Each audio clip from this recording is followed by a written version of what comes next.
are so sweet. I'm hungry for dessert.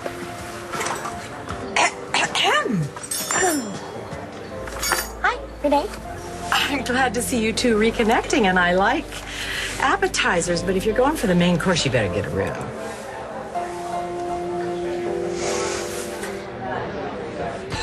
No, Chris and I, we're not reconnecting.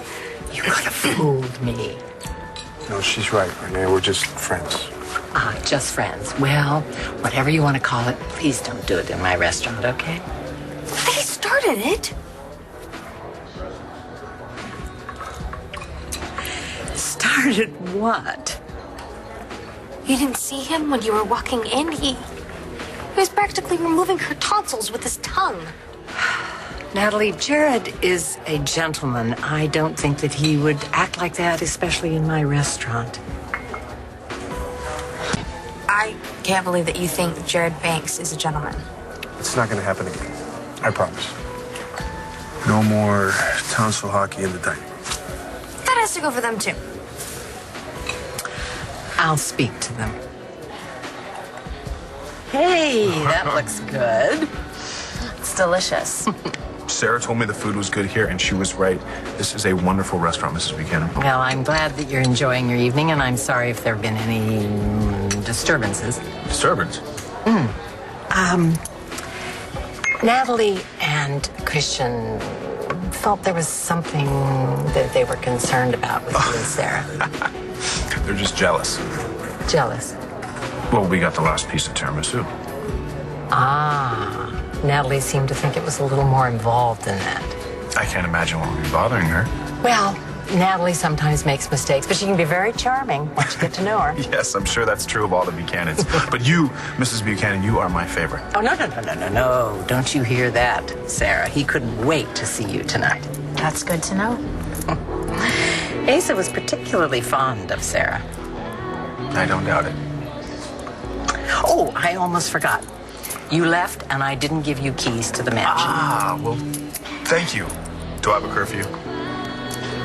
It's up to you. It's going to be a lot of fun having you around. Enjoy your evening.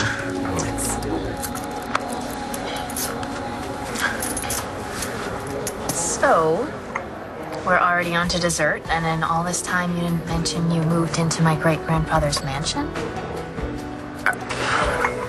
What did he say? Not a lot. I'd like a word with you. You and me? Now.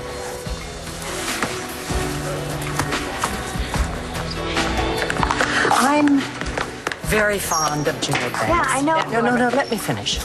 And I know that he's ambitious, but he's also very charming and very, very bright. And I think that he would be a great asset at Buchanan Enterprises. So I would like you to consider rehiring him. If not for me, do it for Asa. In his memory. I know that you're missing Grandpa. We all are. But Jared Banks? I mean, yeah, he might be charming, I've heard. But what do you really know about him? I know that he must be well-educated and experienced because you offered him a job. Okay, yeah, all right, yeah, he's smart, but he's an operator. Okay, and I just don't want you to wake up one morning and realize that you've been had. Natalie, I am grieving, but I am not a fool. I didn't say that. As long as Jared Banks shows me kindness and respect, which is all he has ever shown me, I am happy to be his friend and to have him as a guest in my home. Excuse me? Yes. He needed a place to stay, and I gave him a guest room. He's staying at the mansion? Easy, Natalie. Did he tell you why he needed a place to stay? Yes, he said he was staying with Jessica and Nash, and he didn't want to impose on them any longer. He didn't want to impose. He told Jessica and Nash that he was moving in with them because he owned the place, because he bought out Antonio's share of the vineyard. I don't see anything wrong with that. That is a good business venture. He was trying to ruin their private lives. That's one of the reasons that I fired him. He is trying to worm his way into anything that's Buchanan. He is an admirer of Ace's. He didn't know him. What Natalie's trying to say is that we don't trust him.